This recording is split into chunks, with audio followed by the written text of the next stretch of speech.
বিগত 15 বছরগুলো ধরে সোচ্চার ছিলাম, এবং যার ফলে আজকে অনেক ত্যাগের বিনিময়ে, রক্তপাতের বিনিময়ে আমরা একটা একেবারে নিরপেক্ষ, অবাধ, সুষ্ঠু, গ্রহণযোগ্য নির্বাচন পেতে চলেছি। এই ত্যাগ বা আত্মত্যাগের বিনিময়ে আমরা আমাদের নেতা যারা তারেক রহমান সাহেবকে দেশে ফিরিয়ে আনতে সক্ষম হয়েছি।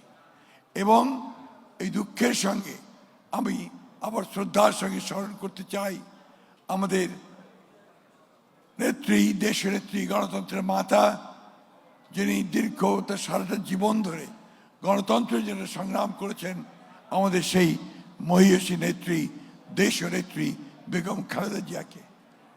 আমি আজকে স্মরণ করতে চাই আমাদের দলের প্রতিষ্ঠাতা, যিনি স্বাধীনতার ঘোষণা দিয়েছিলেন, বাংলাদেশে সত্যিকার অর্থে একটা উদার গণতান্ত্রিক রাজনৈতিক দল সৃষ্টির জন্য তিনি সকল গণতান্ত্রিক দলগুলোকে, মানুষগুলোকে, শক্তিগুলোকে একত্রিত করেছিলেন।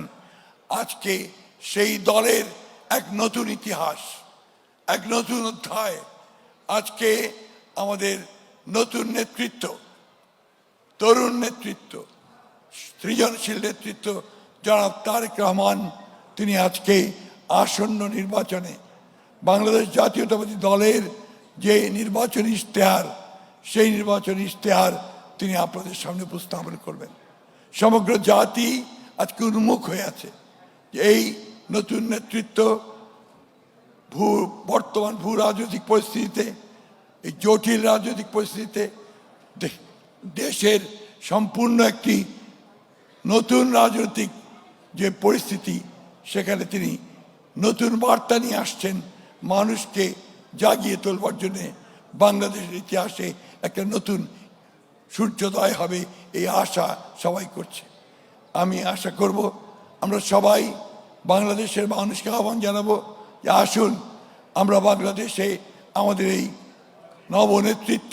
নেতৃত্বে নতুন এক ইতিহাস সংযোজন করি। সকলকে আন্তরিকভাবে ধন্যবাদ এবং কৃতজ্ঞতা জানাচ্ছি আজকে এখানে কষ্ট করে আসার জন্যে, এবং আমি আমাদের নেতাকেও কৃতজ্ঞতা জানাচ্ছি যে আজকে তিনি আমাদের সামনে, জাতির সামনে তার চিন্তা ভাবনাগুলো তুলে ধরবেন, কিভাবে তিনি রাজনৈতিক এবং অর্থনীতিকে সামনের দিকে এগিয়ে যাবেন।